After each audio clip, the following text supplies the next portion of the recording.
मैं म्यूट कर लूंगा, बता देना। हो गया क्या? हाँ चलिए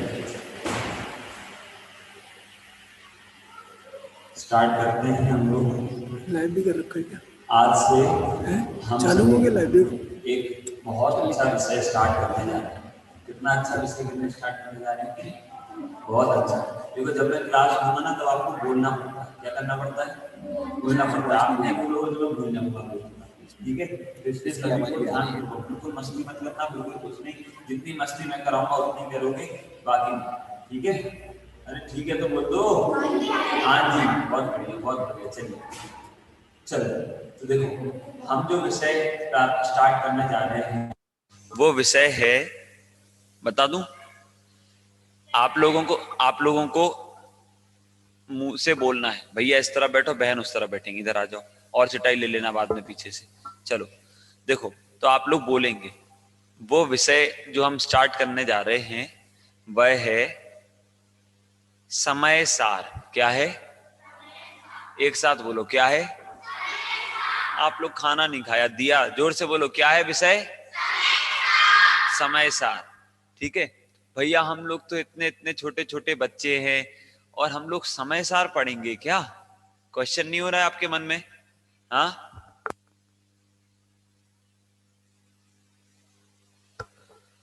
आपके मन में क्वेश्चन नहीं हो रहा है? बोलो।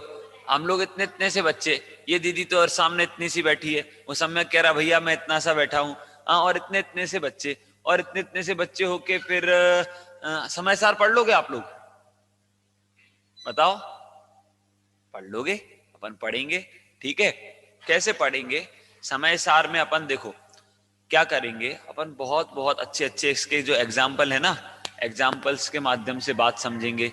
ठीक है, ये समय सार किसने लिखा है उनके बारे में हम बहुत सारी चीजें समझेंगे। क्या? किसने लिखा है उनके बारे में हम बहुत सारी चीजें समझेंगे। फिर इसके बाद ये समय सार ग्रंथ में क्या क्या है, सुनो ध्यान से, इधर ध्यान। इस समय सार ग्रंथ में क्या क्या है ये भी हम समझेंगे। ठीक है, सबसे पहले इस ग्रंथ में क्या है, ये ग्रंथ किसने लिखा, कब लिखा, क्यों लिखा, ये बहुत बहुत बहुत बहुत सारी बातें हम हमारी ये क्लास में पढ़ने वाले हैं। ठीक है, डेली होगी। कब होगी? 6:30 से 7:15 तक, है ना, 6:30 से 7:15। अभी अष्टानी का पर्व में तो डेली होगी।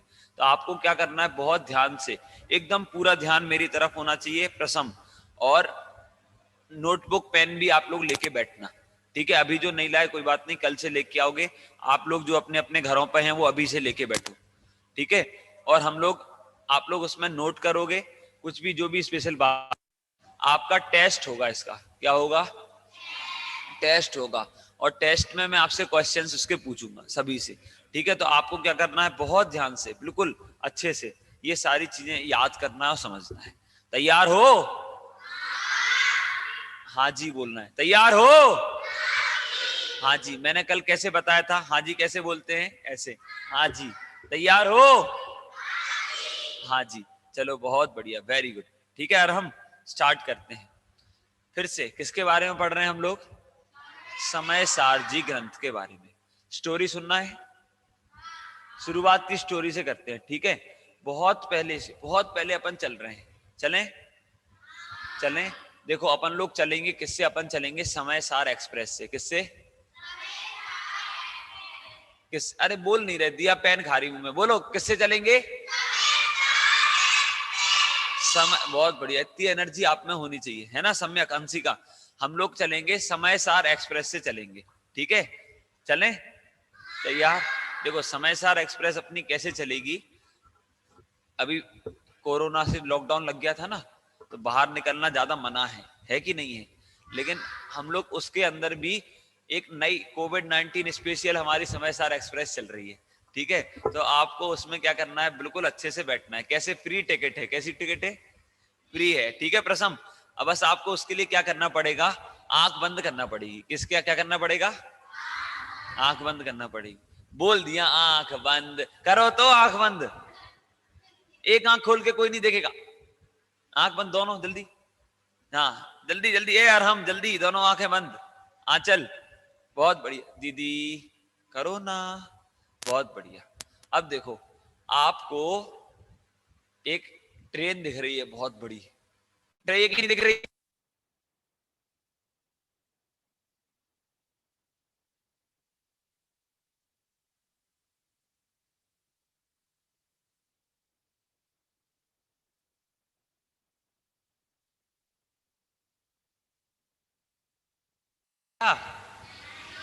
गिनने बैठ रहे हो क्या?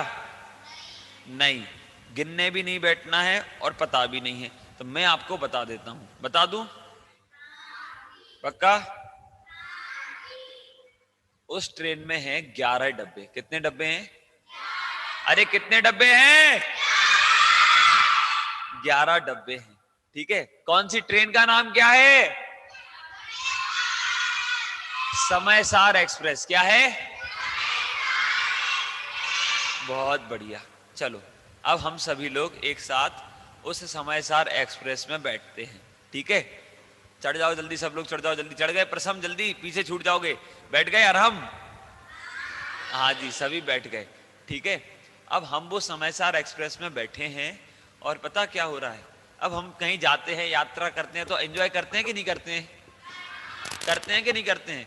है ना? हाँ, तो अपन धार्मिक यात्रा पे जा रहे हैं तो मजे तो करोगे कि नहीं, या नहीं बताओ? करेंगे। करेंगे तो कैसे करेंगे? अपन बढ़िया भक्ति करते हुए जा रहे हैं। कैसे जा रहे हैं?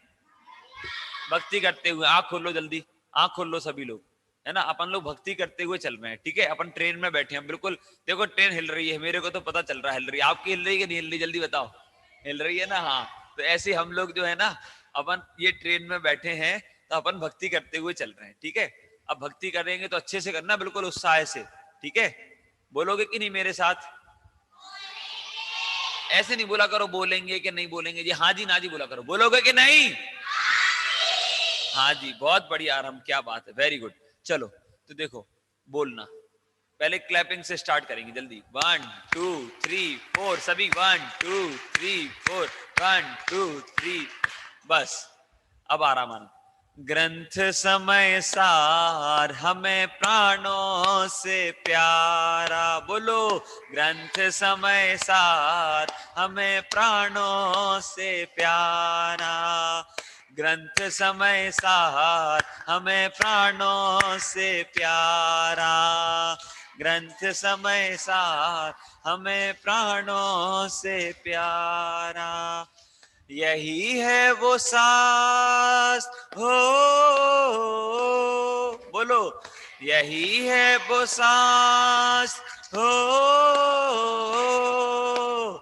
यही है वो शास्त्र जिसने लाखों को तारा। ग्रंथ समय सार हमें प्राणों से प्यारा। बहुत बढ़िया। ठीक है, ऐसे हमने हमारी समय सार एक्सप्रेस में बैठ के क्या की? भक्ति की। ठीक है, हम लोग डेली बहुत नई नई ऐसी ऐसी भक्ति करने वाले हैं। ठीक है, आप लोगों को ध्यान रखना भी, अपन आएंगे जाएंगे अप डाउन करेंगे ना, अलवर से समयसार एक्सप्रेस में घूमने चल रहे हैं अपन लोग। लेकिन भैया समयसार एक्सप्रेस में तो बैठ गए, आपने ये तो बताया नहीं कि अपन कहाँ जा रहे हैं। नहीं, आप लोगों ने पूछा नहीं तो मैंने बताया नहीं। क्या आप लोगों ने पूछा नहीं तो मैंने बताया नहीं? अब आप लोग पूछो भैया कहाँ जा रहे हैं? अकेले भैया ही जाएंगे क्या? आप लोग नहीं चलोगे क्या? तो पूछो भैया हम कहाँ जा रहे हैं? बहुत बढ़िया, बहुत बढ़िया। देखो, अपन लोग चल रहे हैं, एक अपनी ये ट्रेन की एक स्पेशलिटी है। ये ट्रेन पता, थाउजेंड्स ईयर पहले भी जा सकती है। कहाँ जा सकती है? टाइम मशीन भी है ये ट्रेन में। ठीक है दिया, तो अपन लोग चल रहे हैं 2000 ईयर पहले। कितने ईयर पहले? मतलब 2000 साल पहले। कितने पहले? 2000 साल पहले हम सभी लोग चल रहे हैं। ठीक है, आप लोग चल रहे हो मेरे साथ? चल रहे हैं। चलो, आप लोग कितने अच्छे बच्चे हो, सभी लोग बिना पूछे ही मेरे साथ ट्रेन में बैठ के चल दिए। पता ही नहीं कहाँ चल रहे हैं, भैया ने कहा बैठ जाओ तो सब बैठ गए। हाँ, चलो ठीक है, 2000 साल पहले चल रहे हैं। अब 2000 साल पहले हम पता कहाँ चल रहे हैं? पता है आपको? मैं बताता हूँ। तो अभी अपन किसी जगह पर नहीं चल रहे, लेकिन अभी ध्यान से सुनो। 2000 साल पहले हम चल रहे हैं 2000 से भी ज्यादा साल पहले हम चल रहे हैं आचार्य धरसेन स्वामी के पास। किसके पास चल रहे हैं? नाम बोलो। आचार्य धरसेन के पास। किसके पास चल रहे हैं? अरे खाना नहीं खाया क्या? और हम किसके पास चल रहे हैं? बहुत बढ़िया, धरसेन आचार्य के पास। आचार्य धरसेन के पास चल रहे हैं। अब हम वहां पर चल रहे हैं। आपको पता, जब मतलब 2000 साल पहले जब महावीर भगवान थे ना, महावीर भगवान 2500 साल पहले थे, उनके थोड़े और टाइम बाद तक, जैसे अपन लोगों के पास ये जिनवाणी है ना, लिखी हुई है ना, लिखी हुई है कि नहीं है? है। लेकिन उसके पहले, उतने टाइम पहले कभी भी कोई भी जिनवाणी लिखी नहीं गई थी। क्या?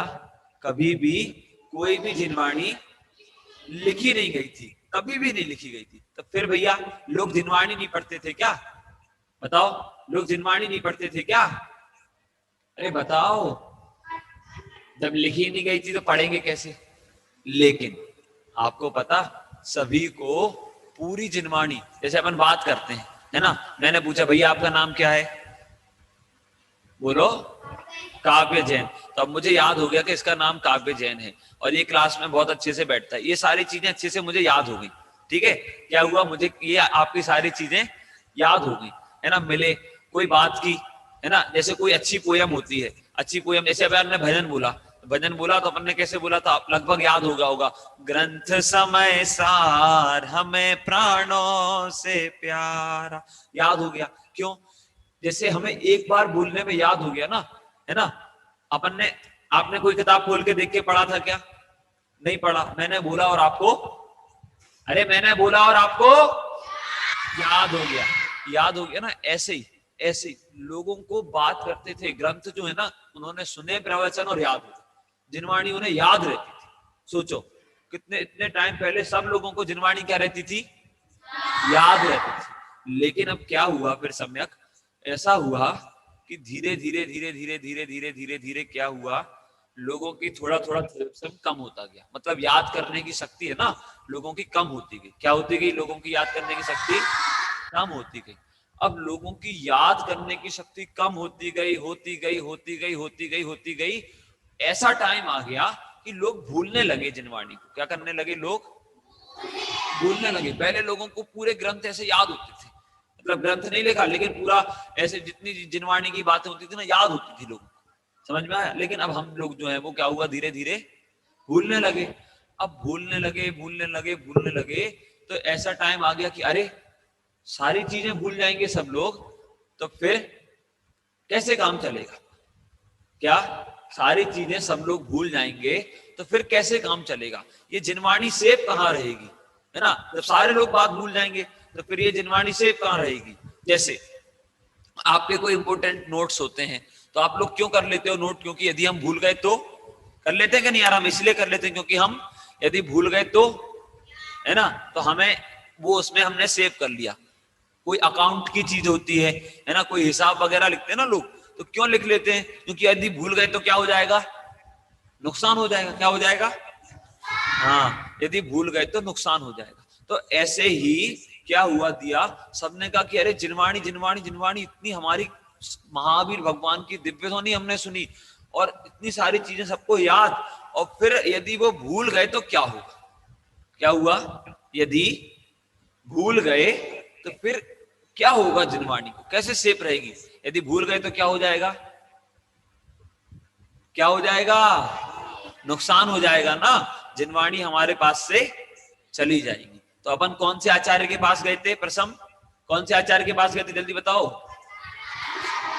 आचार्य धरसेन। तो आचार्य धरसेन को क्या हुआ, उनको मन में ऐसा विचार आया, मन में थॉट आया। क्या थॉट आया? कि अरे सब लोग धीरे धीरे धीरे धीरे जिनवाणी भूल रहे हैं, सब लोग धीरे धीरे धीरे धीरे जिनवाणी भूल रहे हैं। तो फिर जब सब लोग जिनवाणी भूल रहे हैं तो हम ये जिनवाणी को सेव कैसे करें? क्या हम ये जिनवाणी को सेव कैसे करें? अपन बात कर रहे हैं फर्स्ट सेंचुरी की। कब की बात कर रहे हैं? फर्स्ट सेंचुरी, प्रथम शताब्दी, फर्स्ट सेंचुरी की हम बात कर रहे हैं। तो आचार्य धरसेन को ये ख्याल आया कि अरे ये जिनवाणी सम्यक हम सेव कहां करेंगे? है ना, क्योंकि लिखे हुए रूप में भी नहीं थी। और ऐसा तो है नहीं कि दिमाग में पेन ड्राइव लगा दी और डाउनलोड कर ली और हो गया काम, होता है क्या? नहीं होता। तो फिर तो इसलिए उनको विचार आया कि ये सेव कैसे करें। तो उन्होंने ऐसा सोचा, सबसे पहले आचार्य धरसेन ने, किसने? आचार्य धरसेन ने क्या सोचा? उन्होंने सोचा कि अरे ये जिनवाणी को सेव करना है तो इसको लिखना पड़ेगा। क्या करना पड़ेगा? अरे क्या करना पड़ेगा? इस जिनवाणी को लिखकर सेव किया जा सकता है, मतलब ग्रंथ की रचना करके, है ना। जिनवाणी को लिखकर क्या किया जा सकता है? सेव किया जा सकता है। किसको विचार आया ऐसा? बहुत बढ़िया आंसर, वेरी गुड। आचार्य धरसेन को ये विचार आया, ठीक है। कितने साल पहले? 2000 फर्स्ट सेंचुरी में, ठीक है। अब क्या हुआ? पारस पर्व। अब ऐसा ऐसा करते हुए उन्होंने सोचा कैसे लिखे। अब आचार्य धरसेन की एज बहुत ज्यादा हो गई थी। क्या हुआ था? बोलो, आचार्य धरसेन की एज क्या हो गई थी दिया? बहुत ज्यादा हो गई थी। अब उनकी एज बहुत ज्यादा हो गई, उन्हें लगा कि उन्हें याद सब कुछ था। क्या? उन्हें याद सब कुछ था, लेकिन वो लिख नहीं सकते थे, है ना। उन्हें, क्योंकि आपको पता ऐसा तो होता नहीं था, फोन उठाया लपालप जल्दी टाइप कर दिया, हो गया। कंप्यूटर उठाया फट टाइप कर दिया। अरे फर्स्ट सेंचुरी में अपन कब है? फर्स्ट सेंचुरी में। अब फर्स्ट सेंचुरी में ये भी नहीं था कि पेन उठाया, कॉपी उठाई और लिख दिया। ऐसा भी नहीं था कि इंक होती थी और इंक से पेपर पे लिख दिया, ड्राइंग बना दी, कुछ नहीं होता था। तो फिर पूछो भैया कैसे लिखा? पूछो, अरे ये पूछो भैया आचार्य ने ग्रंथ कैसे लिखा? पूछो। हाँ, अब मैं बताता हूं। देखो, आचार्य धरसेन ने तो नहीं लिखा, लेकिन सुनना, पता आपको पहले ग्रंथ कैसे लिखे जाते थे? बताऊं मैं? आंचल बोलो जल्दी, बताऊं? देखो, हाँ आदर्श सुनना ध्यान से। ऐसे ग्रंथ लिखे जाते थे कि पत्ता, लीफ, जानते हो ना, पेड़ का पत्ता। ऐसे एक होता था ताम्र पत्र। क्या होता था? अरे क्या होता था? ताम्र पत्र। अरहम, वो पेड़ का पत्ता होता था। ताम्र पत्र एक, ताम्र पत्र एक पेड़ का पत्ता होता था। और उस पर पेन से लिख देते होंगे भैया, पेंसिल से लिख देते होंगे, हैं? इंक से लिख देते होंगे। ये कह रहा है इंक से, कांटे से, काय से? कांटे से, काय से? अच्छा, कांटे से ऐसे लिख देते होंगे, जैसे अपन पेन से लेते हैं और इस पे लिख दिया मैंने सम कित, ऐसे लिख दिया, या समय या सार, ऐसे लिख देते होंगे ना। ऐसे लिख सकते हो कोई भी चीज? नहीं, कांटे से पता कैसे होते थे? ऐसे एक डॉट ऐसे रखा, फिर एक डॉट रखा, फिर dot dot dot dot dot dot dot dot dot dot करके सा बना, एक वर्ड बना सा। और नीचे हाथ, वो चुभ रहा है हाथ में कांटा, क्या हो रहा है? हाथ का कांटा हाथ में चुभ रहा है। जैसे चुभ रहा है, आपसे मैं बोल दूं सुई से लिखो, हैं भैया? चुभ जाए तो बैंडेज लगाना लगते।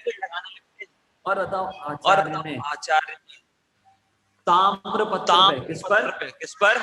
ताम्र पत्र पे काय से? कांटे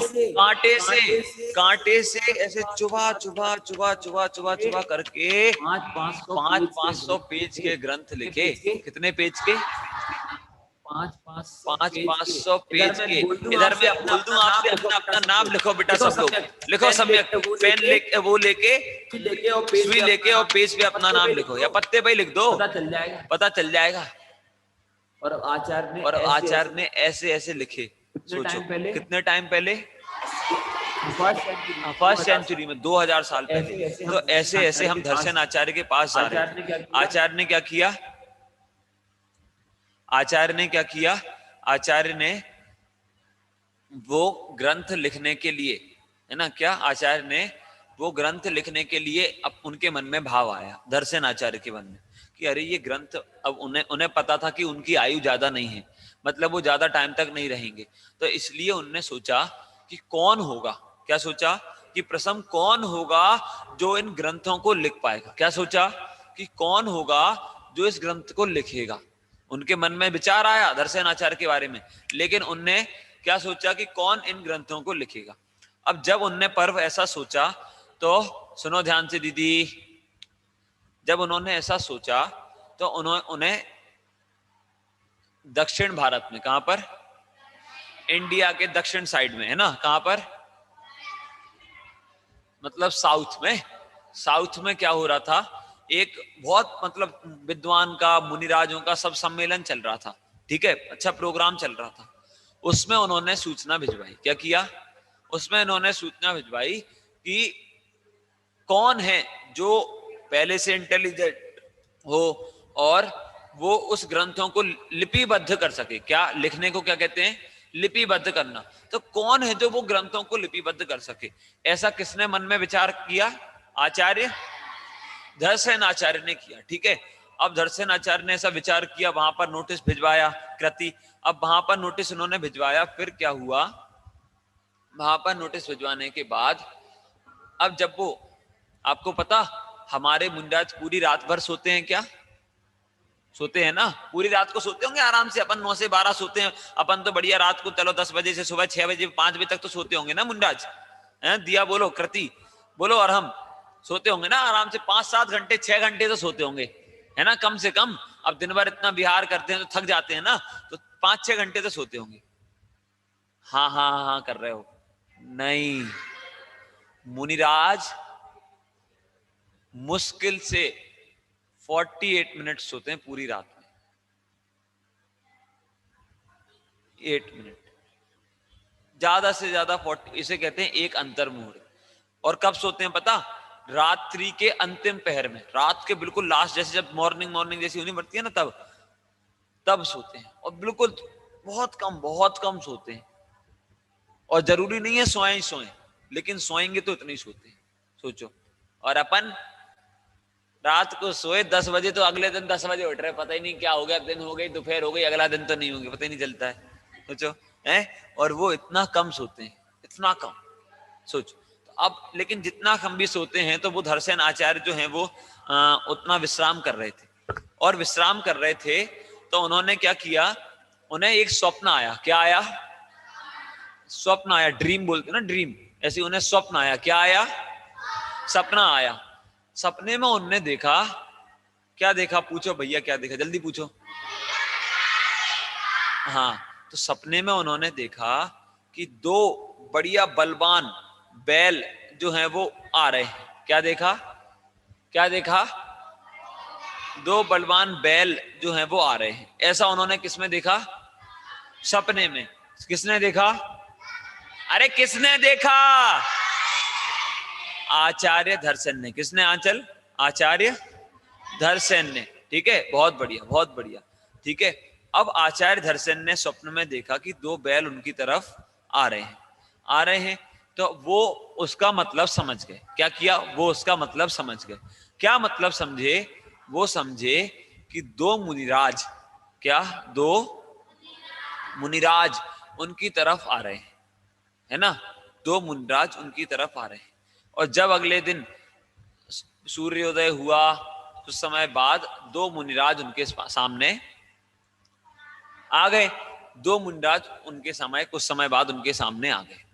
अब आए तो अब जैसे आप लोग पाठशाला पढ़ने आए हो, है ना, आप लोग जैसे बिना तैयारी के, बिना कॉपी पेन लिए, बिना कुछ करे, मुंह उठा के ऐसे आ गए बिना तैयारी के, तो आपको देख के कौन कहेगा कि आप पाठशाला पढ़ने आए हो। तो अब पता तो चलना चाहिए, जो बैग लेके आए, अच्छी तैयारी करके आए हैं ना आराम, तो उससे क्या होता है कि हाँ पाठशाला पढ़ने आए अच्छे से, ठीक है, चलो। तो लेकिन अब आचार्य धरसेन ने देखा कि ऐसे, उन्होंने कहा ये 2 मुनिराज आ तो रहे हैं, लेकिन ये 2 मुनिराज तैयारी के साथ आए हैं कि नहीं, क्या मतलब ये इतने इंटेलिजेंट हैं कि नहीं है जो पूरे ग्रंथों को लिख सकेंगे।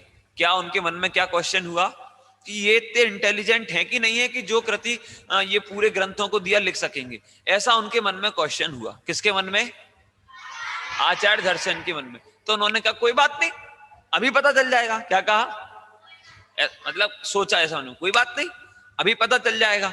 तो उन्होंने क्या किया, 2 मंत्र लिए। क्या किया, 2 मंत्र लिए, एक मंत्र दोनों को दे दिया, ठीक है, वो दोनों मुनिराजों, और दोनों मुनिराजों को एक मंत्र दे दिया और उनसे कहा कि मेरे पास लौट के मत आना। क्या कहा,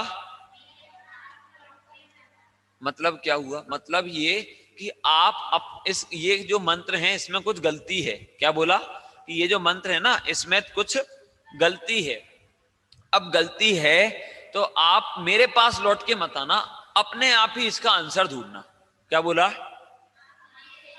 हाँ, उन दोनों मुंडाजों से बोला कि आप मेरे पास, पारस आप मेरे पास लौट के मत आना काव्य। उन्होंने कहा आप अपने आप उसका आंसर ढूंढना। ठीक है निमित्त? क्या बोला? कि आप अपने आप उसका आंसर ढूंढना।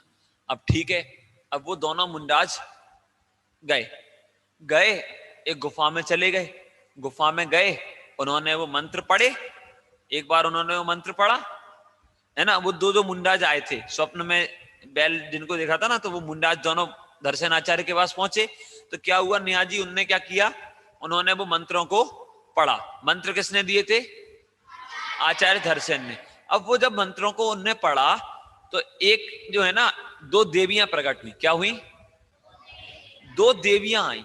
लेकिन वो जो देवियां आई ना, तो वो देवियों में से एक के दांत ऐसे आगे निकले थे। क्या? एक देवी के दांत, हाँ ये कृति को मजा आ गया। क्या हुआ आराम? एक देवी के दांत मतलब एक्स्ट्रा थे, ऐसे आगे निकले थे। और एक देवी की एक आंख फूटी थी। दोनों। क्या? एक देवी के दांत आगे निकले थे और एक देवी की एक आंख फूटी थी। अब उन्होंने कहा कि अरे ये मंत्र में कुछ ना कुछ तो गड़बड़ है। क्या सोचा?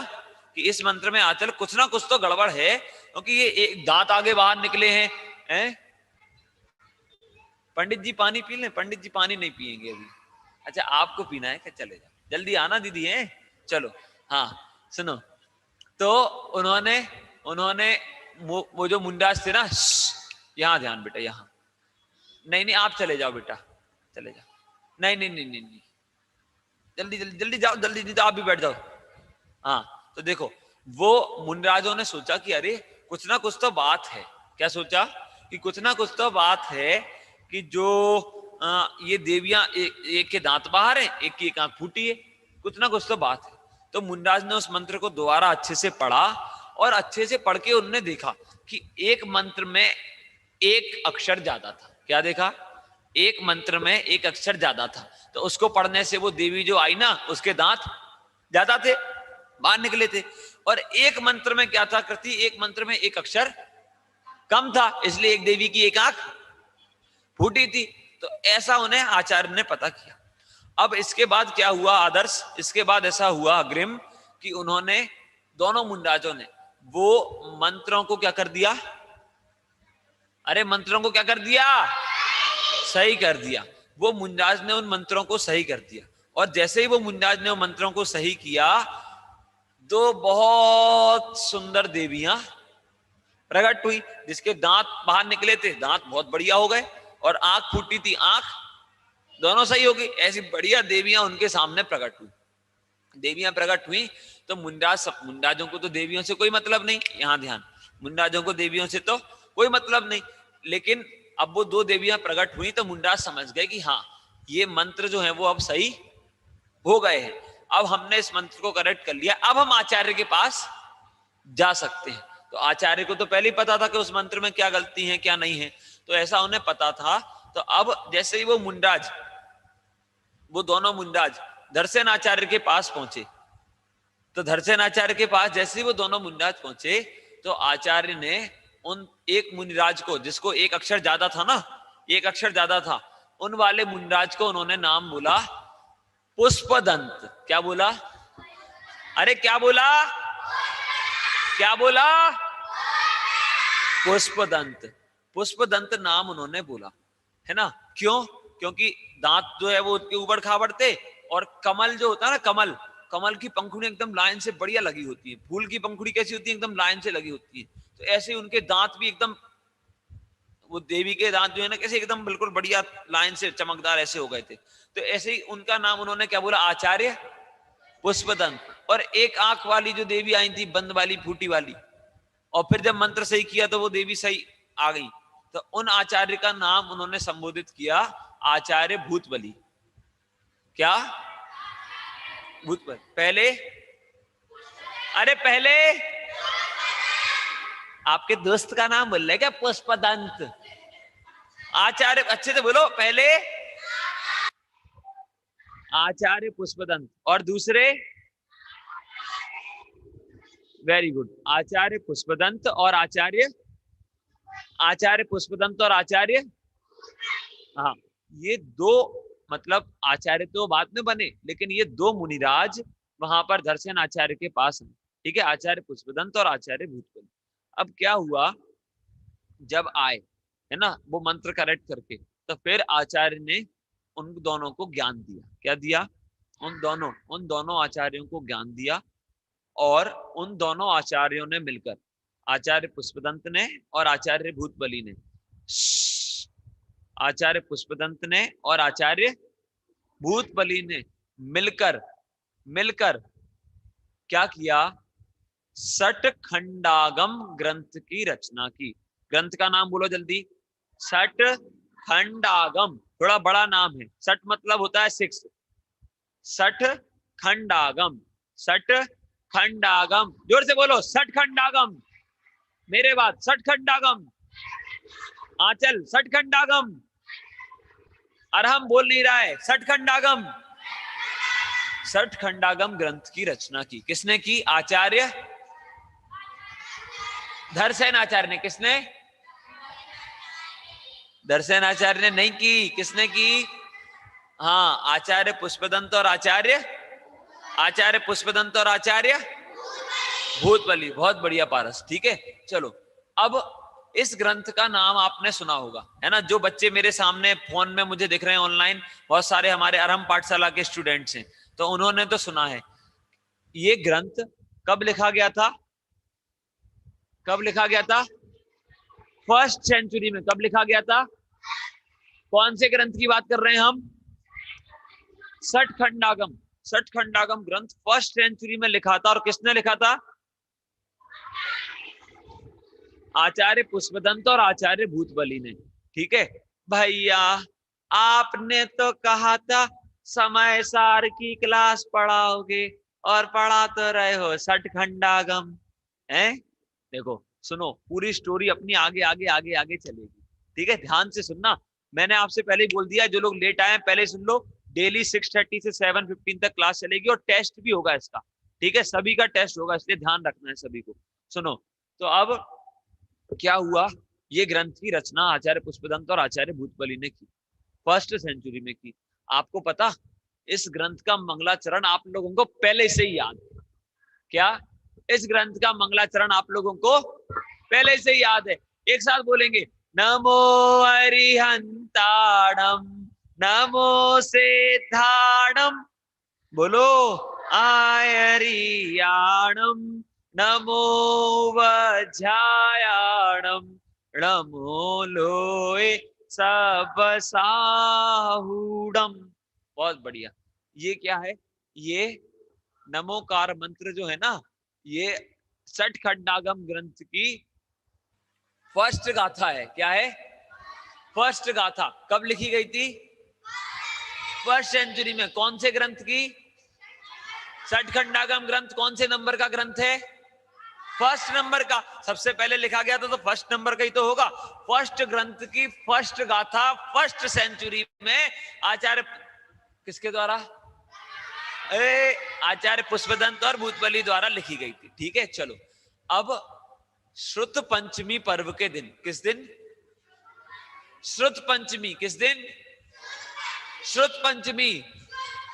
पंचमी का दिन था, लेकिन इस दिन सठ खंडागम ग्रंथ की रचना की गई थी ना, यानी तो सठ खंडागम ग्रंथ कंप्लीट हो गया, तो इसलिए उसका नाम रख दिया था श्रुत पंचमी। क्या रख दिया था? अभी अभी जो है ना, कुछ टाइम में आने वाला है ये पर्व। ठीक है, श्रुत पंचमी पर्व। जिस दिन क्या हुआ था, सठ खंडागम ग्रंथ कंप्लीट हुआ था लिख के। ठीक है, श्रुत पंचमी पर्व के दिन, है ना। अब इस दिन, अब ध्यान से सुनो, अब अपन बात करते हैं। तो ये जो है ना, ये सठ खंडागम ग्रंथ, दीदी, सठ खंडागम ग्रंथ पता आपको क्या है? ये है प्रथम, फर्स्ट ग्रंथ है ना, तो फर्स्ट ग्रंथ से आपको याद करना है, प्रथम श्रुत स्कंद। क्या है? श्रुत। बोलो, एक एक वर्ड बोलो। प्रथम, प्रथम ऐसे बोल रहा हूं क्या? कृति में ऐसे बैठा हूं क्या? नहीं बेटा ना, अच्छे से बैठो। पहला क्या है? प्रथम श्रुत श्रुत श्रुत स्कंद। प्रथम श्रुत स्कंद। प्रथम श्रुत स्कंद कौन सा ग्रंथ है? अरे ग्रंथ कौन सा है? सठखंडागम। कौन सा ग्रंथ है? सतखंडागम प्रथम श्रुत स्कंद का ग्रंथ है ना। प्रथम श्रुत स्कंद का प्रथम ग्रंथ कौन सा है? सठखंडागम ग्रंथ। कब लिखा गया था? फर्स्ट सेंचुरी में, ध्यान रखना, ठीक है। अब देखो, ये तो हमने प्रथम श्रुत स्कंद के सठखंडागम की बात की, लेकिन हमें बात किसकी करना है? कौन से ग्रंथ की? अरे कौन से ग्रंथ की? हम लोग कौन सी ट्रेन में बैठ के चल रहे हैं? समय सार एक्सप्रेस में। तो समय सार एक्सप्रेस में हम चल रहे हैं, लेकिन अभी हम बात कर रहे थे प्रथम सेंचुरी के समय सार ग्रंथ के पहले जो लिखा गया था प्रथम, वैसा सठखंडागम ग्रंथ की। किसकी? सठखंडागम ग्रंथ की। ध्यान रखना, तो ये ग्रंथ जो है ना, वो समय सार जी ग्रंथ के पहले लिखा गया था, सबसे पहले लिखा गया था। यहां ध्यान दीदी, बातें नहीं, समय सार जी ग्रंथ के भी पहले, ठीक है। अब आचार्य कुंद कुंद, नाम क्या बोला मैंने? अरे ऐसे बोला क्या मैंने? आचार्य कुंद कुंद। अरे जोर से बोलो, क्या नाम बोला? बहुत बढ़िया पारस बेटा, मम्मी नहीं आई तुम्हारे पास में, इतनी जोर से बोलना चाहिए था कि मम्मी पापा देखने लगे कि ये क्या हो गया बच्चों को। इतनी जोर से बोलना है। कौन से आचार्य का नाम बोला? आचार्य कुंद कुंद। किसका नाम बोला मैंने? आचार्य कुंद कुंद का। देखो, और लोग जो है ना वो सोच रहे हैं कि कहां से आवाज आ रही है। अलवर में हम जो हैं वो अभी यहाँ पर हैं, और ये हमारे छोटे छोटे से भाई लोग आपको दिख रहे हैं, छोटे छोटे से भाई बहन, और ये लोग जो हैं वो हमारे साथ यहाँ पाठशाला लाइव पढ़ रहे हैं। सभी को जय जिनेंद्र बोल दो आप लोग भी, चलो ठीक है। हाँ, तो अब हम बात कर रहे थे सठखंडागम ग्रंथ की, और सठखंडागम ग्रंथ के बाद हम किस पे पहुंचे? आचार्य कुंद कुंद के पास हम सभी पहुंचे। तो आचार्य कुंद कुंद ने द्वितीय मतलब सेकंड, द्वितीय मतलब सेकंड, द्वितीय श्रुत स्कंद की रचना आचार्य कुंद कुंद ने की। किसने की? द्वितीय श्रुत स्कंद की स्टार्टिंग है ना, ये समझो। तो किसने की? आचार्य कुंद कुंद ने। अब प्रथम श्रुत स्कंद के जो मतलब जिसको क्रेडिट जाता है वो है आचार्य धरसेन। कौन है? आचार्य धरसेन। अब प्रथम श्रुत स्कंद को लिपिबद्ध किसने किया? लिखा किसने? आचार्य पुष्पदंत और आचार्य, सम्यक अंशिका, आचार्य पुष्पदंत और आचार्य, बहुत बढ़िया सुखाड़ा, है ना। आचार्य पुष्पदंत और आचार्य भूतबली ने ये ग्रंथ लिखा था, है ना। लेकिन प्रथम श्रुत स्कंद। अब द्वितीय श्रुत स्कंद की रचना किसने की थी? तो आचार्य, अरे यार आधे बोलते आधे नहीं बोलते, किसने? आचार्य आचार्य कुंद कुंद ने। देखो, इसलिए बार बार बुलवा रहा हूं आपको, लाइफ टाइम ये चीज याद रहना चाहिए। कब तक याद रहना चाहिए आदर्श? लाइफ टाइम आपको काफी ये चीज याद रहना चाहिए। मैं दूसरी बार अलवर आऊंगा ना, तो मैं आपसे पूछूंगा और आपको बता देना है तुरंत, ठीक है। चलो, तो आचार्य कुंद कुंद ने द्वितीय श्रुत स्कंद की रचना की। कब की? फर्स्ट सेंचुरी में। कब की? फर्स्ट सेंचुरी में आचार्य कुंद कुंद ने द्वितीय श्रुत स्कंद की रचना उन्होंने की। प्रथम आचार्य धरसेन ने, द्वितीय आचार्य कुंद कुंद ने। अब आचार्य कुंद कुंद ने कितने ग्रंथ लिखे आपको पता था? पता है? बोलो ना, अरे बोलो ना भैया, कितने ग्रंथ लिखे पूछो। आचार्य कुंद कुंद ने, कोई बोल रहे हैं 5 लिखे, सम्यक बता रहा है 5 लिखे। 5 वाले हैंड रेस करना जरा, 5 वाले हैंड रेस करो। दिया बोल रही है 5 लिखे, कृति बोल रही 5 लिखे। कौन कौन बोल रहा है 5 लिखे? बोलो कौन कौन बोल रहा है? अनघा बोल रही है। देखो, आप लोग जो लोग 5 बोल रहे हैं, एक बार उनके लिए अपन जोरदार ताली नहीं बजाएंगे, क्योंकि उनका आंसर गलत है। आचार्य कुंद कुंद ने 84 पहाड़, कितने?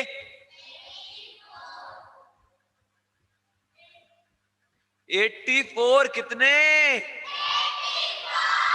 दीदी 84 बुक्स लिखने में समझ रहे हो क्या होता है? पेन से लिखने में पंचर हो जाओगे। और आचार्य ने तो किससे लिखे? कांटे से। काय पे लिखे? ताम्रपत्र पे, काय पे लिखे? ताम्रपत्र पे ऐसे ऐसे चुबो चुबो के कितने ग्रंथ लिखे? 84 पाहुड़। पाहुड़ मतलब होता है गिफ्ट, पाहुड़ मतलब गिफ्ट, प्राव्रत, है ना, तो ग्रंथ है। तो 84 ग्रंथ आचार्य कुंद कुंद ने लिखे थे। कितने लिखे थे? कौन से श्रुत स्कंद की बात कर रहे हैं अपन? द्वितीय श्रुत स्कंद की। द्वितीय श्रुत स्कंद में 84 ग्रंथ आचार्य कुंद कुंद ने लिखे थे। और अभी हमारे पास पता कितने हैं? कितने हैं? अभी भी बहुत सारे लोग 5 बताने लगे। अरे 84 नहीं है, यही तो दिक्कत की बात है। 84 नहीं मिले हमको, उन्होंने लिखे थे 2000 ईयर पहले, और हमारे पास 84 नहीं है। हमारे पास पता कितने हैं? हमारे पास हैं 12। कितने हैं? सोचो, लिखे कितने थे?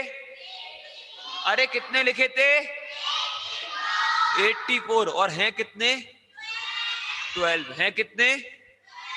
12 हैं। लिखे थे 84 और हमारे पास है 12। बाकी के 72 पाहुड़ हमारे पास नहीं है। एक दो ग्रंथ और मिलते हैं जो ऐसे लिखा होता है कि आचार्य कुंद कुंद ने लिखे, लेकिन मेनली अपन देखें तो 84 हमें मिलते हैं, 12 हमें मिलते हैं। अब आपको पता 12 में से अपन इनके नाम भी लर्न करेंगे, ठीक है नेहा जी? क्या करेंगे? अपन इनके नाम भी लर्न करेंगे, लेकिन अभी नहीं करेंगे। कब करेंगे? अपन को 8 दिन कंटिन्यू ये क्लास हमारी चलने वाली है। बहुत सारी चीजें, कितनी सारी चीजें? बहुत सारी चीजें। अब आप लोग ये समझ लो 8 दिन अपन लोग 2000 ईयर पहले ही रहेंगे। कहां रहेंगे? 2000 ईयर पहले। अपन लोग इतनी सारी स्टोरी सुनने वाले हैं। मैं आपको बहुत स्टोरी सुनाऊंगा, बहुत स्टोरी, ठीक है? ध्यान रखना। अलवर में आपके जितने दोस्त हैं सबको लेके आना। आप लोग जो ऑनलाइन बैठे हो सब लोग डेली आना, और जितने आपके फ्रेंड्स हैं सबको लेके आना, ठीक है? ध्यान रखना। अपन लोग बहुत सारे ग्रंथों के नाम याद करेंगे। मैं आपको मतलब ये समझ लो, दीदी बातों वाली दीदी, इधर सुनो। हाँ, ही नहीं करो, इधर सुनो, है ना? हम लोग बहुत अच्छे से ये ग्रंथ के नाम, इन ग्रंथ की भी स्टोरी, है ना, अपन लोग बहुत आराम से, अपन को बहुत लंबी ये क्लास चलानी है, ठीक है? तो अपन लोग बहुत आराम से, बहुत अच्छे से सारी चीजें डिटेल में पढ़ेंगे, एक भी चीज नहीं छोड़ेंगे, ठीक है? और अपन को समय सार के बारे में बहुत सारी इंफॉर्मेशन लेना है, ठीक है?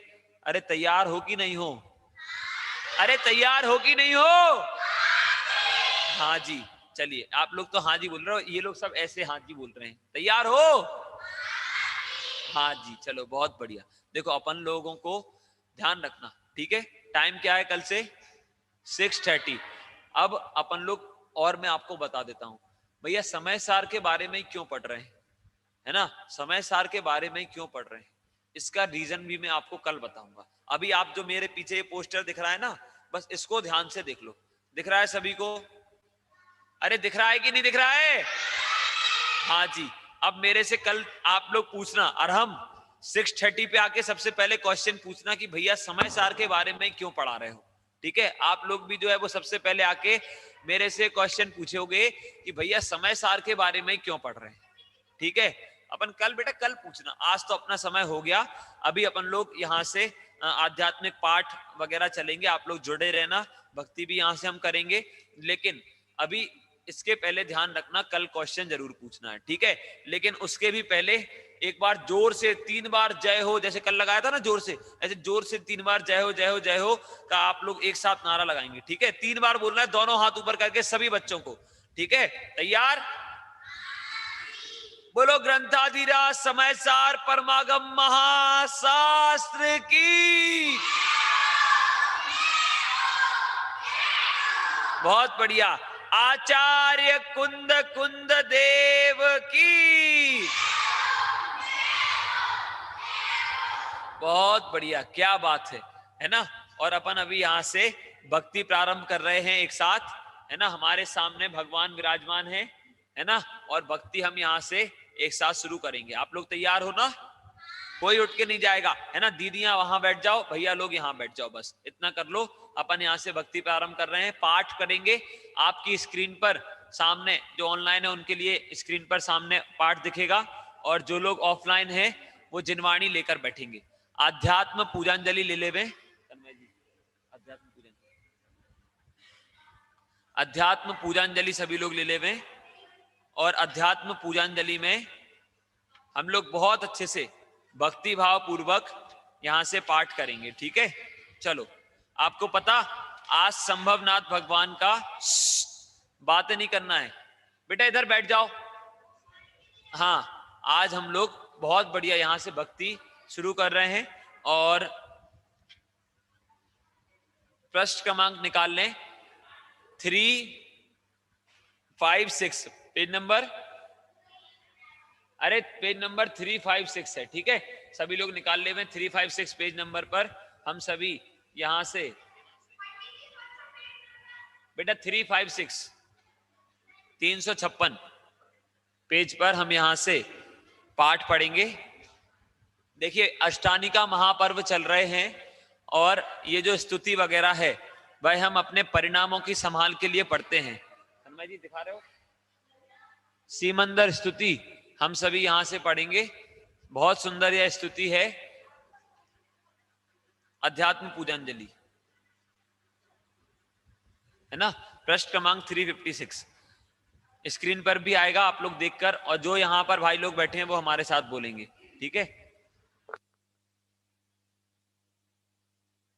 ठीक है, चलो एक साथ बोलते हैं।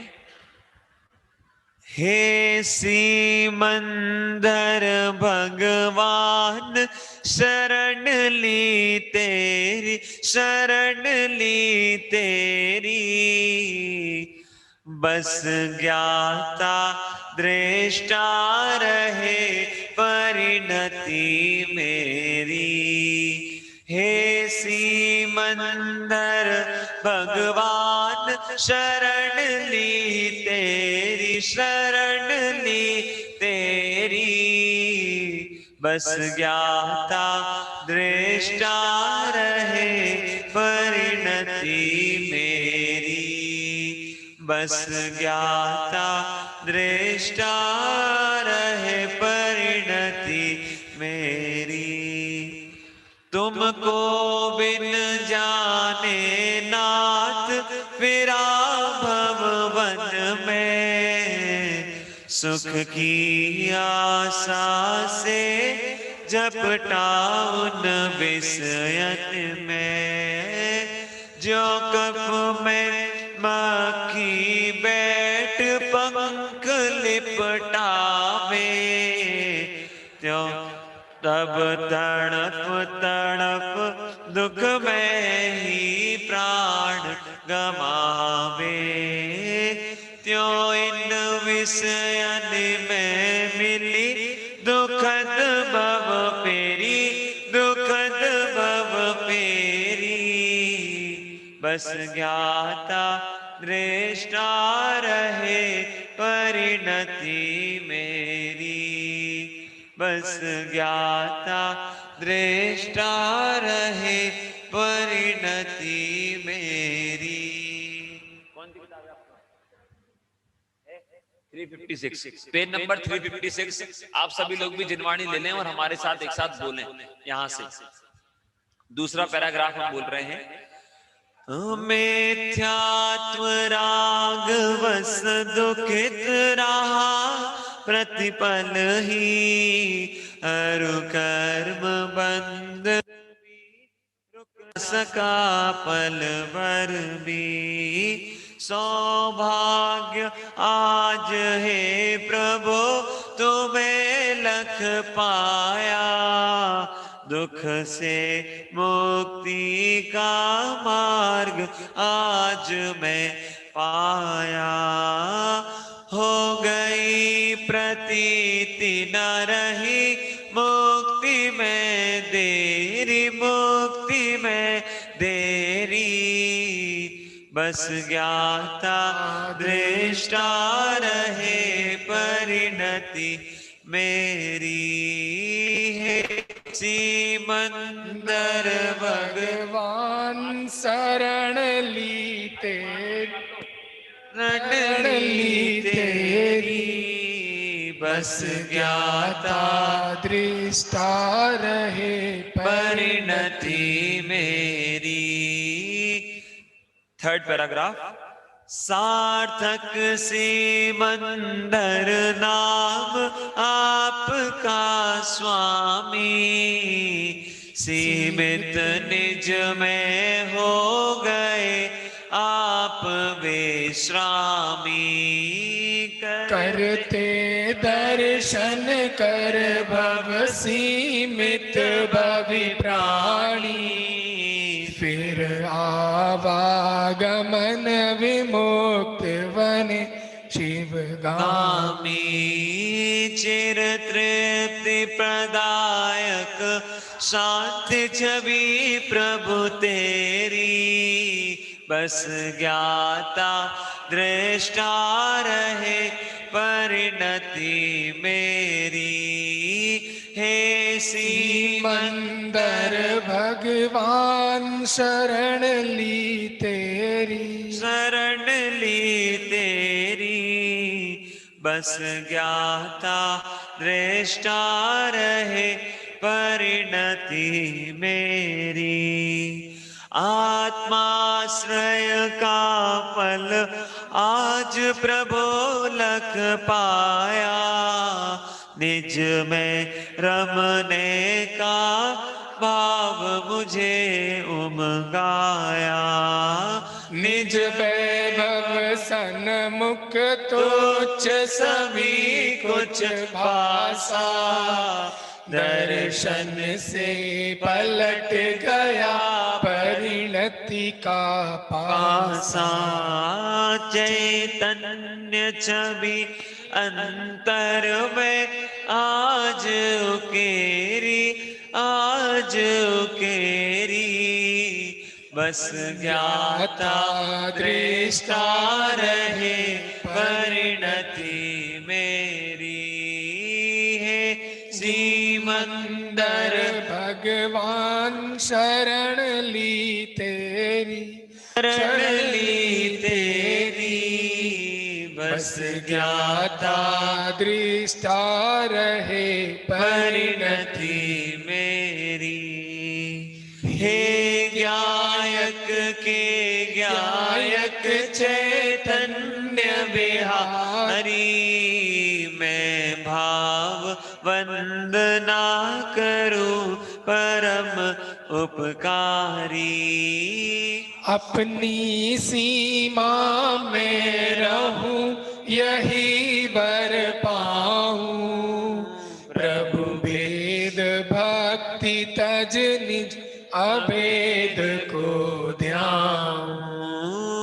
अब अंतर में ही दिखे मुझे सुख डेरी, मुझे सुख डेरी, बस ज्ञाता दृष्टा रहे परिणति मेरी।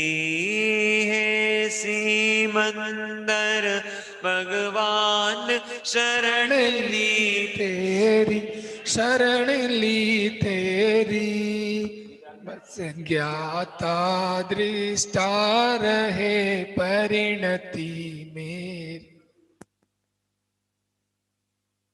जिनेंद्र अर्चना भाई साहब से निवेदन है सभी लोग ले लेवें, उसमें से हम यहाँ से पढ़ेंगे। आपकी स्क्रीन पर भी दिखेगा पृष्ठ क्रमांक 256, पृष्ठ क्रमांक 256 जिनेंद्र अर्चना में। और हम यहाँ से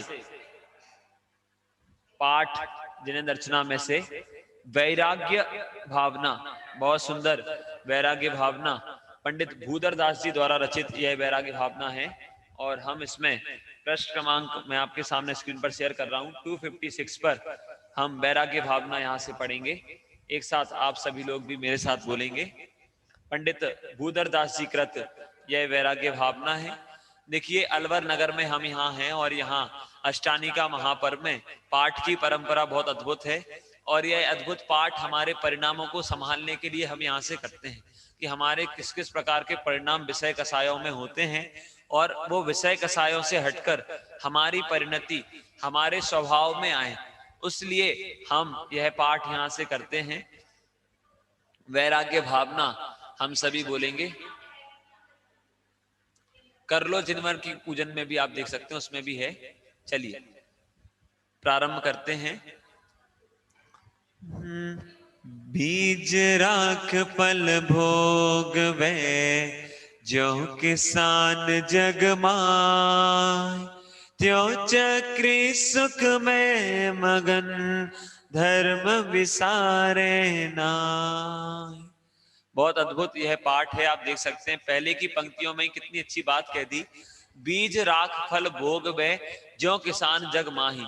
जिस प्रकार किसान जो होता है वह बीज को अपने पास रख लेता है, आगे की फसल के लिए जो बीज उसे बोना है वो अपने पास रख लेता है, और उसको रखकर जो अनाज है उसका सेवन करता है, या जो बेचना वगैरह होता है। वैसे ही चक्रवर्ती इत्यादि धर्म को नहीं छोड़ते, भले ही विषयों में हमें दिख रहे हैं लेकिन धर्म को नहीं छोड़ते। और ऐसी है सुंदर वैराग्य भावना, हम यहाँ से पढ़ रहे हैं भूधर दास जी कृत वैराग्य भावना। फिर से पढ़ेंगे एक साथ, आप लोगों के पास भी अब किताब आ गई है। बीज राख फल भोग वे, जो किसान जग माही, त्यों चक्री सुख में मगन, धर्म विसारे नाही।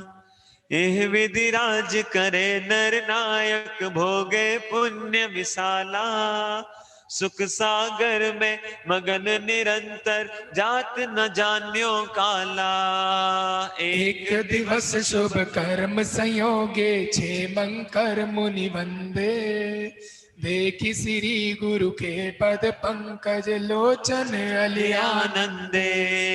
तीन प्रदक्षिण दे सिर नायो, कर पूजा थुत कीनी, साधु समीप विनय कर बैठ्यो, चरणन में ठिठी दीनी। गुरु उपदेशो धर्म शिरोमणि, सुन राजा वैरागे, राज रमावनिताधिक जे रस, ते रस वे रस लागे।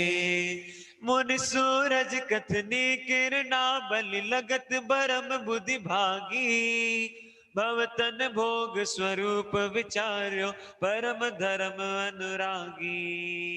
यह संसार महावन भीतर, भ्रमते और न आवे, जामन मरण जरा दब जाज, जीव महादुख पावे। कबहू जाय नरक थिति भुंजे, छेदन भेदन भारी, कबहू पशु पर जाय धरेत, बध बंधन भयकारी। सुरगति में पर संपत्ति देखे, राग उदय दुख होई, मानुष योनि अनेक विपत्ति में, सर्व सुखी नहीं होई। कोई इष्ट वियोगी बिलखे, कोई अनिष्ट संयोगी, कोई दीन दरिद्री बिगुचे, कोई तन के रोगी। किस ही घर कलिहारी नारी, के बैरी सम भाई, किस ही के दुख बाहिर दिखे, किस ही और दुचिताई। कोई पुत्र बिना नित झूरे, होय मरे तब रोवे, खोटी संतति सो दुख उपजे, क्यों प्राणी सुख सोवे। पुण्य उदय जिनके तिनके भी, नाही सदा सुख साता, यह जगवास जतारत देखे, सब दीखे दुख दाता। जो संसार विषय सुख हो तो, तीर्थंकर क्यों त्यागे, काहे को शिव साधन करते, संयम सो अनुरागे। देह अपावन अतिर गिनावन, या में सार न कोई, सागर के जल सो शुच कीजे, तो भी शुद्ध न होई। सप्त कुधातु भरी मल मूरत, चाम लपेटी सो है, अंतर देखत आसम जग में, अवर अपावन को है। सबे निशिवासर नाम लिए गिन, जहाँ तह कौन सुधी सुख पावे, पोसत जो दुख दोष करे, अति सोसत सुख उपजावे, दुर्जन देह स्वभाव बराबर, मूर्ख प्रीति बढ़ावे। कांचन जोग स्वरूप नया को बिरचन जोग सही है। यह तन पाय महातप कीजे या में सार यही है। भोग बुरे भव रोग बढ़ावे, बैरी है जग जी के। बेरस होय विपाक समय, अति सेवत लागे नीके। ब्रज अग्नि विष से विषधर से ये अधिके दुखदाई। धर्म रतन के चोर प्रबल अति दुर्गति पंथ सहाई। मोह उदय यह जीव अज्ञानी, भोग भले कर जाने। जो कोई जन खाय धतूरा, सो सब कंचन माने। ज्यों ज्यों भोग संयोग मनोहर, मन वांछित मन चावे। तृष्णा नागिन त्यों त्यों डंके, लहर जहर की आवे। मैं चक्री पद पाय निरंतर, भोगे भोग घनेरे। तो भी तनिक भय नहीं पूर्ण, भोग मनोरथ मेरे। राज समाज महाअग कारण, बैर बढ़ावन हारा। वैश्या सम लक्ष्मी अति चंचल, या का कौन पतिवारा। ओ मोह महार कुबैर विचार्यो, जग जिय संकट डारे। तन गारा ग्रह बनिता बेड़ी, परिजन जन रखवारे। सम्यक दर्शन ज्ञान चरण तप, ये जिय के हितकारी। ये ही सार असार और सब, यह चक्री चितधारी। छोड़े 14 रत्न नभो निधि, अरु छोड़े संग साथी। कोड़ी 18 घोड़े छोड़े, 84 लख हाथी। इत्यादिक संपत्ति बहु तेरी, जय रण तृण सम त्यागी। नीति विचार नियोगी, सुत को राज दियो बड़ भागी। होय निसल अनेक नृपति सम, भूषण वसन उतारे। श्री गुरु चरण धरी जिन मुद्रा, पंच महाव्रत धारे। धनी यह समझ सुबुद्धि जगोत्तम, धनी यह धीरज धारी। ऐसी संपत्ति छोड़ बसेवन, तिन पद दोक हमारी। परिग्रह पोट उतार सब, लीनो चारित्र पंथ। निज स्वभाव में थिर भय, वज्र नाभि निर्ग्रंथ। देखिए अद्भुत यह वैराग्य भावना हम सभी ने पढ़ी। अद्भुत यह वैराग्य भावना हम सभी ने यहां से पढ़ी है। आप सभी अर्थ भी थोड़ा सा इसका विचार करें। सिर्फ देखिए अनेक बार हम सभी पढ़ते रहते हैं, लेकिन अर्थ विचार नहीं करते। इसमें चारों गति के दुख का वर्णन इसमें बताया। क्या बताया? चारों गति के दुख का वर्णन इस वैराग्य भावना में हमें संक्षेप में वर्णन किया। और उसके साथ साथ किस किस प्रकार की परिस्थितियां संसार में हमारे लिए बनती हैं, बिल्कुल प्रैक्टिकल रूप से इसमें भूधरदास जी ने वर्णन किया है कि किस किस प्रकार की परिस्थितियां बनती हैं। और उन प्रकार की परिस्थितियां बनने पर भी हमें वैराग्य नहीं आता। दूसरों को दोष तो देते रहते हैं कि हमारी पत्नी अच्छी नहीं है, पुत्र अच्छे नहीं है, लेकिन कह रहे हैं संसार में अनेक जीव इस प्रकार से भ्रमण कर रहे हैं। सभी के घर में यही हालत है। सभी के, किसी के बोले पुत्र जो है वो बात नहीं मानते, किसी के घर में कलिहारी नारी है, किसी के मित्र जो हैं वो इस प्रकार के हैं, किसी के परिवारजन इस प्रकार के हैं। और सभी प्रकार की एक अवस्था बन रही है, सभी के में बन रही है, हमारे साथ भी बन रही है। और बनते हुए भी हमें वैराग्य नहीं आता। और हमारे पास तो कुछ भी धन सामग्री नहीं है।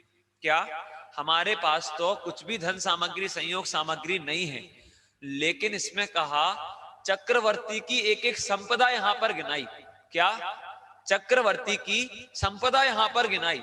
और वो गिनाकर इसमें ऐसा कहा कि जब उन्होंने इतनी सारी संपदा होने के बाद छोड़े 14 रत्न नभो निधि, अरु छोड़े संग साथी, कोड़ी 18 घोड़े छोड़े 84 लख हाथी।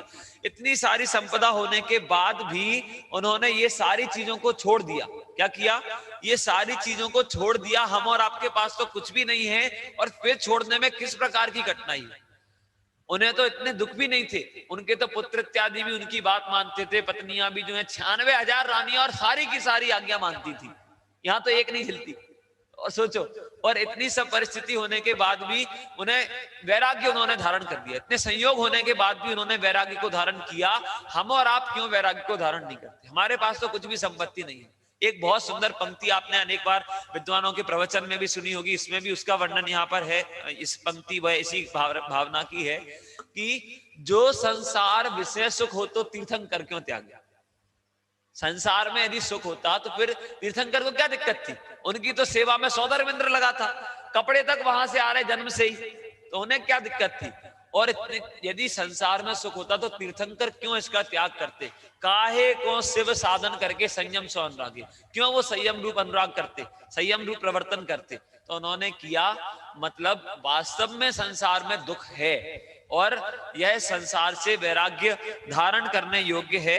ऐसे बहुत सुंदर हमने यह भावना यहां से पढ़ी, जिसमें हमने पढ़ा था कि हम जो सुबुद्धिधारी जीव हैं, हम सभी सुबुद्धि संगी पंचेंद्रिय जीव हैं, जिन शासन की सेवा में लगे हुए हैं, जिन वाणी को पढ़ रहे हैं, मतलब अच्छी बुद्धि वाले जीव हैं। और सुबुद्धि वाले जीव जो हैं वो क्या करते हैं? तो वो वैराग्य धारण करते हैं, वो धैर्य धारण करते हैं, समता भाव धारण करते हैं, और इस परिग्रह से ममत्व का त्याग करते हैं, और निर्ग्रंथता की भावना सभी भाते हैं। तो ऐसी ही निर्ग्रंथता की भावना हम भी यहां से भाएंगे, और एक साथ हम यहां से निर्ग्रंथ भावना, आदरणीय पंडित रविंद्र जी आत्मन द्वारा रचित निर्ग्रंथ भावना हम सभी यहां से पढ़ेंगे। आपके सामने जो जिनवाणी है अध्यात्म पूजांजलि, उसमें पृष्ठ क्रमांक 365 पर, भाई साहब स्क्रीन पर भी आएगा, पृष्ठ क्रमांक 365 पर अध्यात्म पूजांजलि में बहुत अद्भुत यह भावना है, निर्ग्रंथ भावना, वह हम यहां से पढ़ेंगे। पृष्ठ क्रमांक 365, एक साथ जयकारा लगाएंगे। इसके पश्चात हम एक भक्ति भी यहां से करेंगे। बोले समस्त दिगंबर वीतरागी संतों की। अरे आवाज नहीं आई, क्या बात है? अलवर वासियों में उत्साह नहीं है क्या? बोले समस्त दिगंबर वीतरागी संतों की जय हो। बहुत बढ़िया, बहुत बढ़िया। चलिए, निर्ग्रंथ भावना पृष्ठ क्रमांक 365 आपके सामने स्क्रीन पर भी है, पढ़ते हैं। निर्ग्रंथता की भावना अब हो सफल मेरी, बीते अहो आराधना में हर घड़ी मेरी। निर्ग्रंथता की भावना अब हो सफल मेरी, बीते अहो आराधना में हर घड़ी मेरी। करके विराधन तत्व का बहु दुख उठाया, आराधना का यह समय अति पुण्य से पाया। मिथ्या प्रपंचों में उलझ अब क्यों करूं तेरी। निर्ग्रंथता की भावना अब हो सफल मेरी। जब से लिया चैतन्य के आनंद का आस्वाद, रमणीक भोग भी लगे मुझको सभी निस्वार्थ। ध्रुव धाम की ही ओर दौड़े परिणति मेरी। निर्ग्रंथता की भावना अब हो सफल मेरी। पर मैं नहीं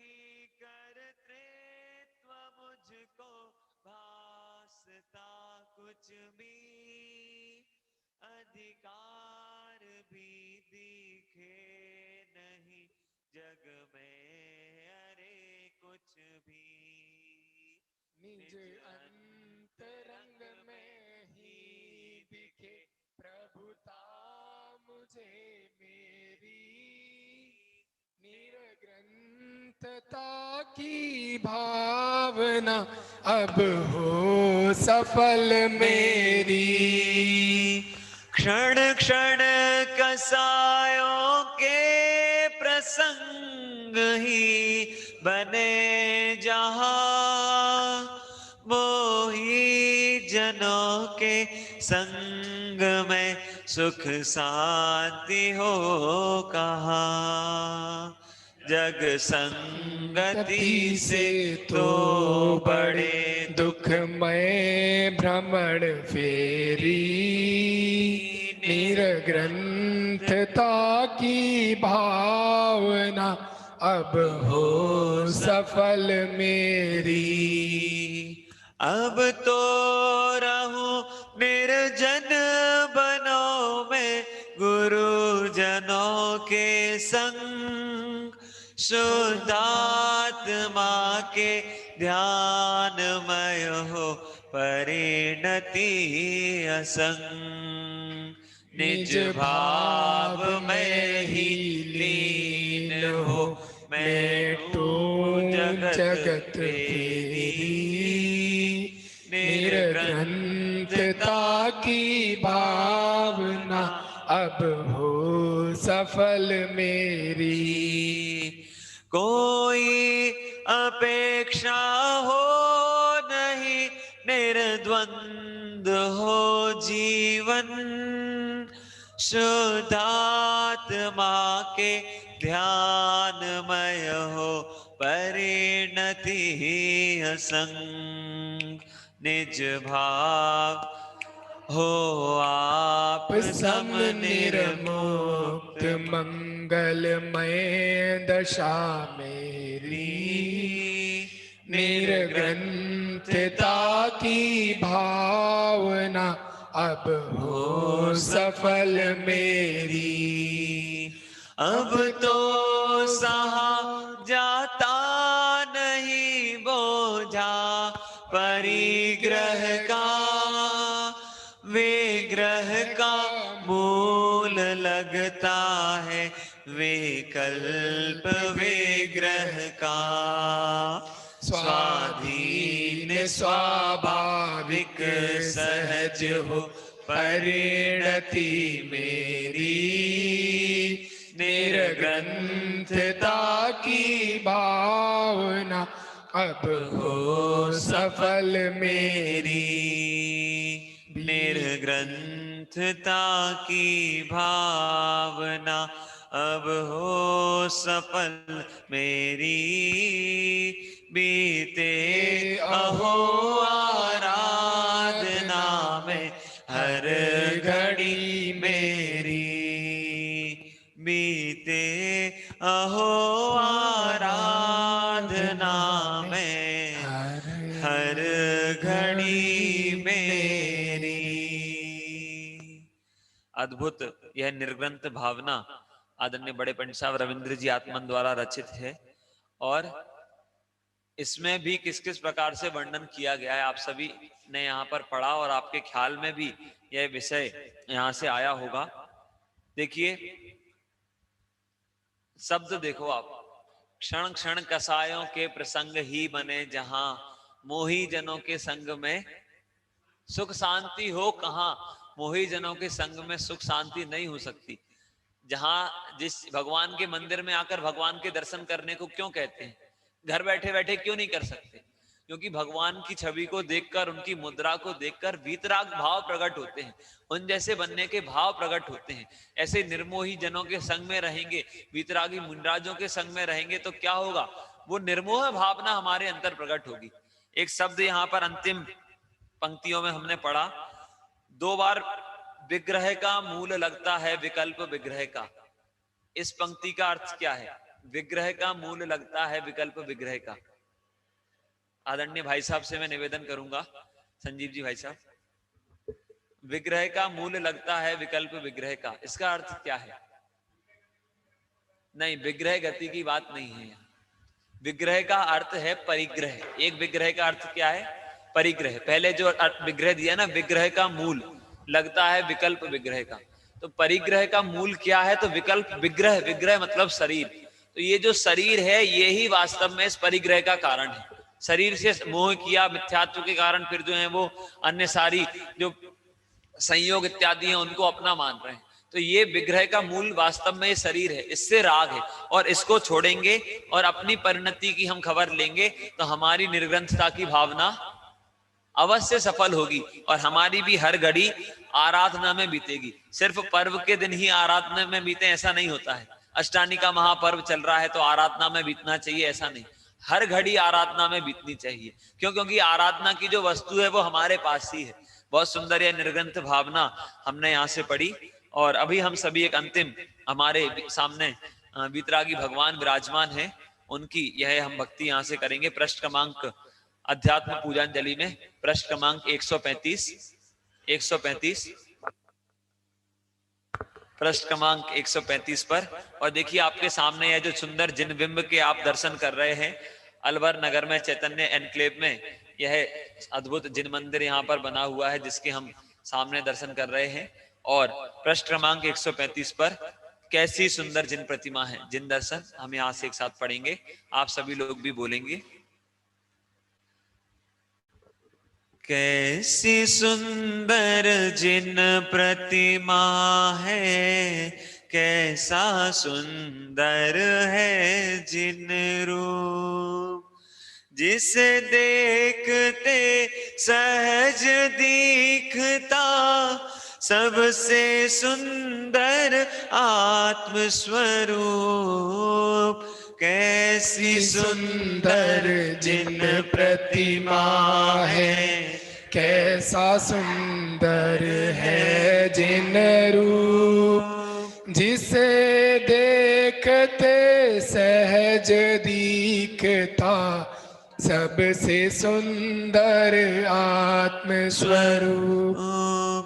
नग्न दिगंबर नहीं आडंबर, स्वाभाविक है शांत स्वरूप। नहीं आयुध नहीं वस्त्राभूषण, नहीं संग नारी दुख रूप। कैसी सुंदर जिन प्रतिमा है, कैसा सुंदर है जिन रूप, जिसे देखते सहज दिखता सबसे सुंदर आत्म स्वरूप। बिन श्रृंगार सहज ही सोहे, त्रिभुवन माही अतिशय रूप। कायोत्सर्ग दशा विकारी, नासा दृष्टि आनंद रूप।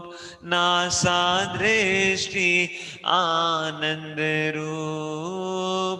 कैसी सुंदर जिन प्रतिमा है, कैसा सुंदर है जिन रूप।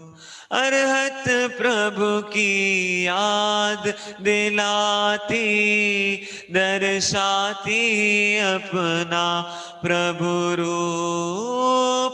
अरहत प्रभु की याद दिलाती, दर्शाती अपना प्रभु रूप। बिन बोले ही प्रकट कर रही, मुक्ति मार्ग अक्षय सुख रूप। कैसी सुंदर जिन प्रतिमा है, कैसा सुंदर है जिन रूप। जिसे देखते सहज दिखता सबसे सुंदर आत्म स्वरूप। कैसी सुंदर जिन प्रतिमा है, कैसा सुंदर है जिन रूप। जिसे देखते सहज न सावे, भव भव के दुष्कर्म विरूप। जिसे देखते सहज न सावे, भव भव के दुष्कर्म रूप। भावों में निर्मलता आवे, मानो हुए स्वयं जिन रूप।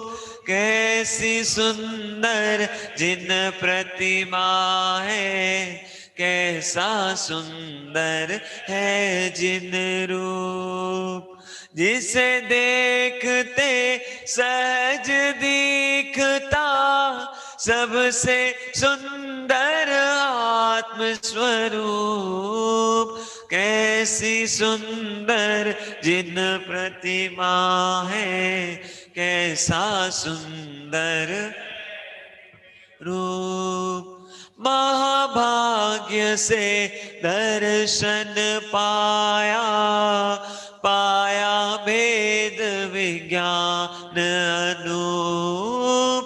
महाभाग्य से दर्शन पाया, पाया भेद विज्ञान अनूप। चरणों में हम शीश नवावे, परिणति होवे साम्य स्वरूप। कैसी सुंदर जिन प्रतिमा है, कैसा सुंदर है जिन रूप। जिसे देखते सहज दिखता, सबसे सुंदर आत्म स्वरूप। कैसी सुंदर जिन प्रतिमा है, कैसा सुंदर है जिन रूप। कैसी सुंदर जिन प्रतिमा है, कैसा सुंदर है जिन रूप। बोले अंतर्मुख मुद्रावंत सर्व जिनेन्द्र भगवान की जय हो। और वीतरागी भगवंतों की यहाँ से हमने स्तुति की, और कितना सुंदर इसमें हमने, कैसी सुंदर जिन प्रतिमा है, कैसा सुंदर है जिन रूप। यदि भगवान के दर्शन करने से, जिन दर्शन करने से निज दर्शन नहीं होता है, तो आपने जिन दर्शन भी नहीं किए। इतना सुंदर इसमें भाव आदरणीय बड़े पंडित साहब ने लिया है। जिसे देखते सहज नसावे, भव भव के दुष्कर्म विरूप। और भावों में निर्मलता आवे, भगवान को देखते ही आहा, हाथ पर हाथ रखे हुए भगवान बैठे हुए हैं। मतलब क्या पता चल रहा है कि कुछ भी करना शेष नहीं रहा। किसी भी परद्रव्य के कर्ता ना भगवान स्वयं है ना हम हैं, तो कर्तृत्व बुद्धि उतर गई। अनादि काल से संसार में परिभ्रमण किया, पद्मासन मुद्रा देखी, हमें पता चला कि अरे संसार में घूमने की भावना नहीं रखनी चाहिए। मनाली जाना है और